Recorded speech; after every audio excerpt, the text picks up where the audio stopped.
Welcome to the Dealist, your insider's guide to navigating the complex world of M&A. I'm Catherine Ford, your host for the show, and I have been speaking with Peter Emmi, partner at Reed Smith. Peter and I had a lovely time chatting about what lawyers really do in an M&A process. So without further ado, hear my conversation with Peter. So hi, Peter. Thank you so much for joining me today on this podcast. I'm delighted to have you here as my guest. Maybe we could set the scene a little by you telling us about your practice, who you work for, and the clients that you're servicing at the moment.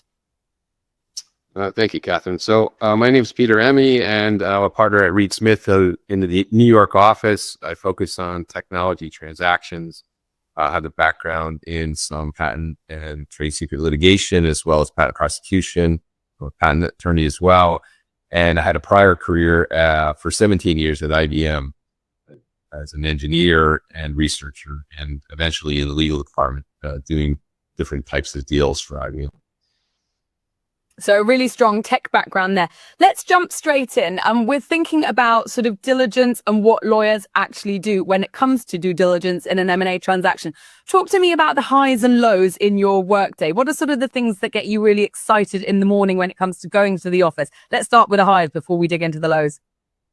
Well, highs are when we get new deals that are tech focused and have very high tech components. I prefer to work on advanced software deals and electronics, especially in the semiconductor area. So those are the types of things that really interest me. So I'm very focused on working on those deals. But I also work on all types of intellectual property, technology deals across industry agnostic. At different times, there'll be more work for instance, in the health tech space. At other times, especially now, there's more focus on AI in general across the board for all types of applications.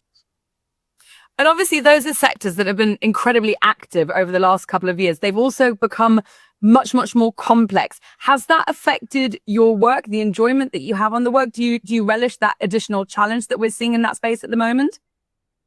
Yeah, of course. In the AI space, I had done some work in early implementations of AI and machine learning. And so I'm waiting for this basically to evolve, talk to different colleagues in the industry on the technical side. And there was a lot of chatter in the past about the advent of AI, especially generative AI in the next phases of it. So very, very excited to see that. And do you feel that given your technical background, that gives you a bit of an edge when doing transactions in that particular space? Just the fact that you actually understand and you've got a sort of knowledge of the technology that's behind some of those transactions? Yeah, I think it helps a great deal because I can assimilate the information much more quickly.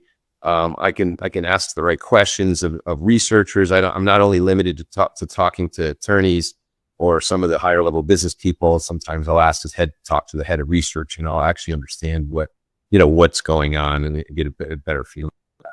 And it helps me unpeel the onion in the diligence process, so to speak. So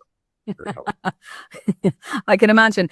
Talk to me about some of the low points, things where you say, do you know what, that has actually gotten more difficult, more unpleasant to deal with over the last couple of years? I think because the technology has gotten so advanced, what I find is in some cases, for instance, if I have a private equity client that's trying to acquire a target in the software space, that the target will be less willing to give us correct information because they think, oh, it's so advanced that we're not going to understand what's happening anyway, and it won't affect what's going on. So we'll have to ask the same question in several different ways to get the answers in. Then in some cases, we will get a direct answer, and we'll have to piece it together from other things that we uncover, which is a little uncomfortable, right? Because then we don't want to challenge and say, oh, I know you're holding back information or you're lying or whatever. But at the same time, we really understand the information, not to take on unnecessary risk after the deal is closed and so on. Does that sort of perceived imbalance between knowledge, does that make it difficult to create trust in a transaction? Yeah, I mean, I mean, we understand, it's not super adversarial, right, in the M&A context, because it's supposed to be a win-win, and that's the way we try to approach it. Yeah, as opposed to, litigation regime, which I participated. So yeah, I mean, in some cases, the team will get a general feeling after a very short while whether the target's cooperating or not, and that'll sort of inform, how much independent research we do, how many assumptions we make, and so on and so forth. So it's a little bit of a give or take, to try to figure out how to approach the review in the first instance, and then once we figure it out, then we go from. Do you think diligence has become more difficult?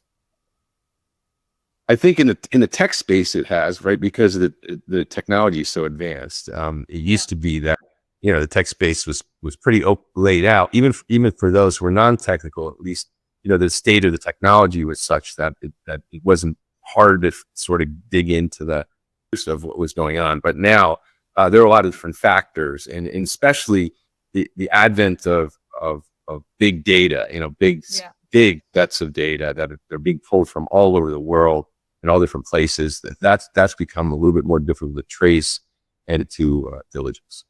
Okay. Obviously, the overarching theme of the first season of The Dealist is diligence. And I'd like to find out a little more from you how legal teams are actually approaching the process of diligence. Where do they focus their attention on? Who else do they need to work with during the transaction? Let's start at the beginning. Where do you start? So in the beginning of the deal, we do a high level review of what the target's business is, right? So I personally do some outside research to try to figure out what space they're in, what they're saying in the marketplace, what some of the initial documents say. I could do a quick review of what's in the data room at the front end, which is usually just high level stuff or very, very little information. And then we try to break up the diligence into different specialist areas. So for instance, I'm in the tech transactions area. So I'll focus on IP, IT, cybersecurity, and in a lot of cases, privacy aspects of the deal as well. But we need regulatory folks in many cases. We need tax attorneys. So there are a varied number of specialties that are informed by the initial research we do to try to figure out what areas need to be diligenced. And at what stage do you say, okay, this is an area that we need to spend a huge amount of time on, and this is actually something that we don't need to spend so much time on? One of the themes that's come out of the transaction, out of the podcast series, is that due diligence now has to take into account so many more buckets of information. There is a plethora of data that is available for anyone doing due diligence, making it much more tricky to actually make a decision. This is something that we need to take a closer look at because it's going to affect the bottom line of the transaction. And this is something, while it's nice to know about it, but it's not actually going to affect the bottom line of the transaction. And therefore, we don't need to pay that much attention to it. Where do you draw that line?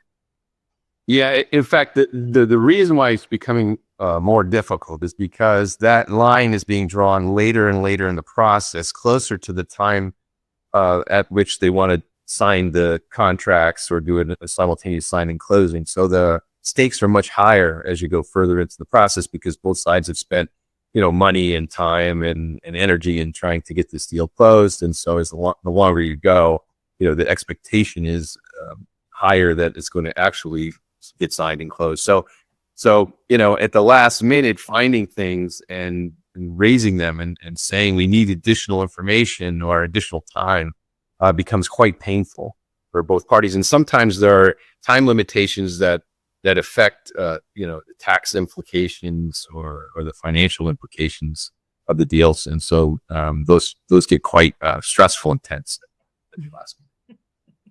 Can you tell me who you work with within the organization or within the target company? I mean, are there sort of specific teams that you spend an awful lot of time talking to? Are there some that you spend less time talking to? Are there some that you don't need to get in touch with at all? Yeah, I try to, as I alluded to earlier, I try to get in touch with the technical specialists. And sometimes the CTO is not the right person. They really don't know what the technology is. In a lot of cases, in high technology companies, they are the right person. They're the person that, they're in the group of people that sort of, for instance, developed the initial set of software, set up the structure of the technical nature of the business, and so on and so forth.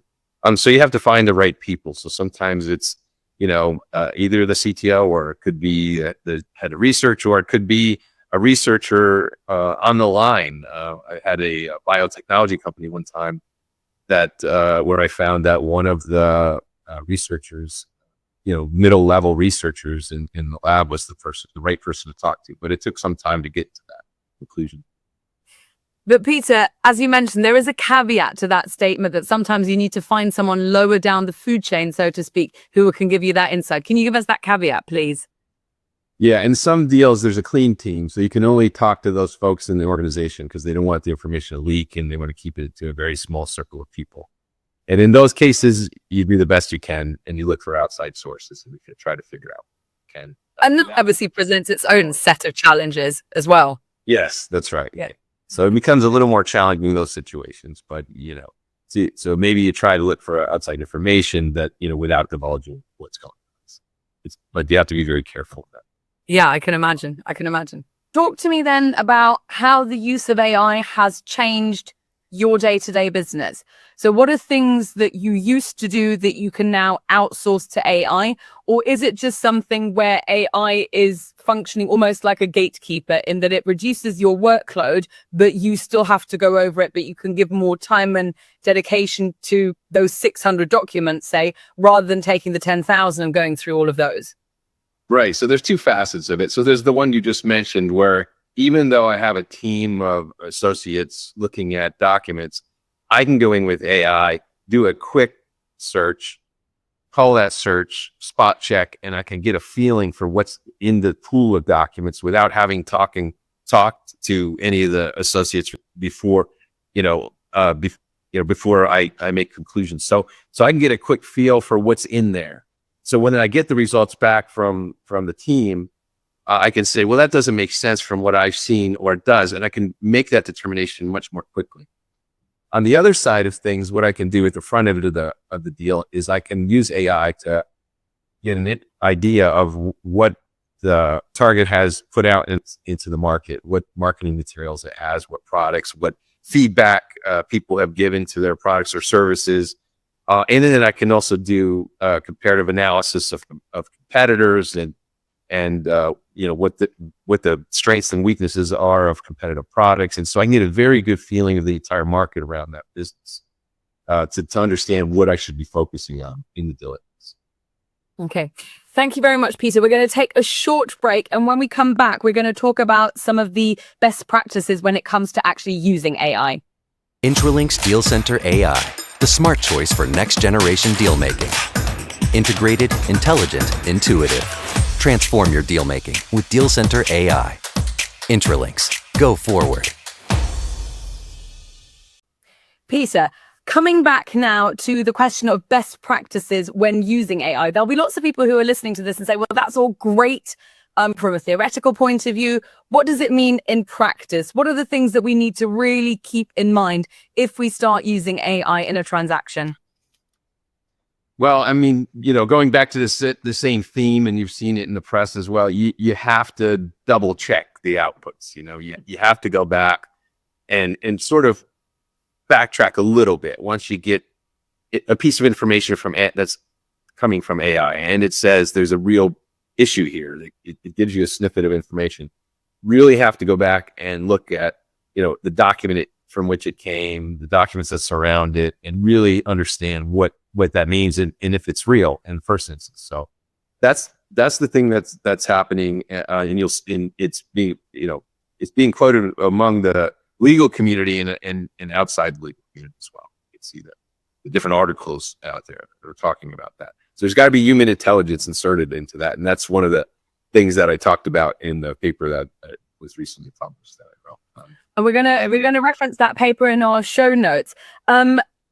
The thing that I'm curious to find out more about, is that something that will change, do you think? That the more we use AI and the more that you train it, the need to cross-reference to double-check AI's work, so to speak, will that decline? Or do you think that is something that's always going to be there?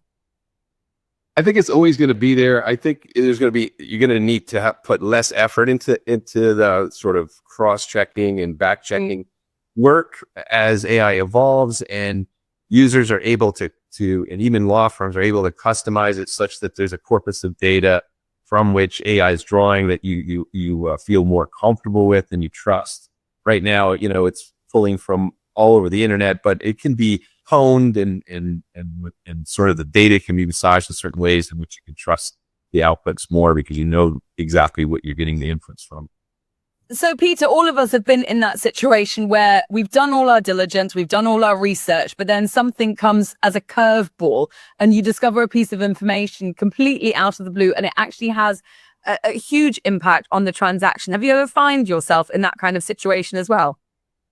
Yeah, that reminds me of one particular deal for which I was doing diligence. We were diligencing a software company was the target. And we had discovered that it had done some training, and this is the big topic in the AI space right now. And when we dug further, and it took a lot of further digging because we didn't get the information directly from the target after asking it several different ways until we got on a call and had them face to face on a Zoom meeting. And it turned out that the company had done web scraping to find a lot of the data that it used to train its software algorithms.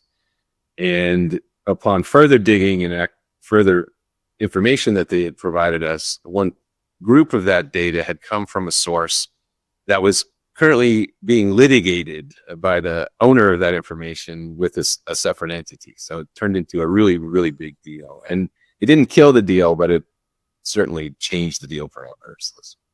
I can imagine. And just, I guess, a great example that, you need to ask that question over and over again, even if you're not getting an answer this first time round, just the importance of sticking with it and following up. I guess the gut feeling, right? Yes, of course. And you have to be polite about it. You can't be accusatory because it's just going to shut people down. Even within your own team, you can't go back and say, "Oh, these guys," and complain because it's really not productive. So you have to say, okay, we suspect this is the case, or we didn't understand one thing, or something doesn't line up. So the team, how do we approach this? And we brainstorm internally about how do we do this? Is it best to have a Zoom? Does it, do we ask a bunch of questions and sort of, just keep ratcheting down? Or so there are different ways, and it depends on how the other side responds, how it reacts, what your gut feelings are. And so there's another area which the AI can't really solve for you. What's your gut feeling about what's going on or the information you've gotten? AI cannot do that type of thing. Do you think that AI is going to be that silver bullet that gives certain lawyers the competitive edge to secure a transaction? Or are there actually other things that lawyers will need to start looking at to allow themselves to differentiate themselves in that competitive environment? Well, certainly AI and the knowledge of the tools that AI brings to the table with regard to diligence and other facets of doing legal work will give people a competitive edge, could give attorneys a competitive edge to practice and to become more efficient, which clients absolutely love and need, and to have better decision-making processes, especially when involved with large data sets or large numbers of documents. So that's helpful. But I think that another piece of this is that the attorneys are going to have to become increasingly specialized. They're going to have a better understanding of the different subject matter fields in which they're covering deals and performing diligence. Having that subject matter expertise, I think, helps to understand what outputs are coming from AI, understand the tools better and how they can be used, when not to use them, when to insert, emotional intelligence in different facets of the human interaction that becomes very valuable and gives that sort of extra value to the clients. In your piece that we mentioned just now, you do speak a little bit about emotional intelligence and that human element to a transaction that AI can obviously never really fulfill. Can you elaborate on that for a little bit, please? Yeah, I mean, so in interpreting words on a paper or interactions, emails, there's always going to be that extra understanding that a human will have over AI. At least, maybe I shouldn't say always, because then I'll eat my words someday. But right now, with the current state of AI, there's that level of understanding, that not just taking words on the paper and understanding the context in juxtaposition to other emails or documents or things that were going on in the business, or even things that were going on in the world at the time. That's very important. Make those, to have that understanding and to make those decisions sort of incorporate. Now, we're coming to the end of our podcast, and I'd like to wrap up with a look at what do you think will be the biggest advantage that AI can offer deal makers, lawyers specifically, in a due diligence process, and what's going to always be a gap that it can't plug, just aside from the emotional intelligence that we mentioned just now. Talk to me first about the biggest advantages. Well, going back to some of the things we talked about earlier, the biggest advantages is just the ability to assimilate a large amount of information, and maybe information that's even outside of the scope of, the traditional scope of what we would cover or review for the diligence purposes. So it'll be able to assimilate that information, boil it down, provide outputs that allow you to make decisions much more quickly and much more thoroughly, along with, doing the extra work that we talked about earlier to go back and unpeel the onion in some places, to use the phrase. And I think that's a big help, and it's going to get better over time. The outputs are going to get more accurate and more useful. And that's going to be a great thing for everyone involved and for clients especially. Okay. Now, I guess turning to what it won't cover, and you said besides emotional intelligence, it's really about just pure logic, right? There are things that are going to get spit out of a software AI driven software program that are just not going to be give you the right impression as to what is actually happening. Again, you have to really use thought, use basically the basic thinking methodology that a human has. It's just not there yet. And like I said, I don't want to eat my words, this because who knows what's going to happen in 10 years. But right now, this doesn't have that thought.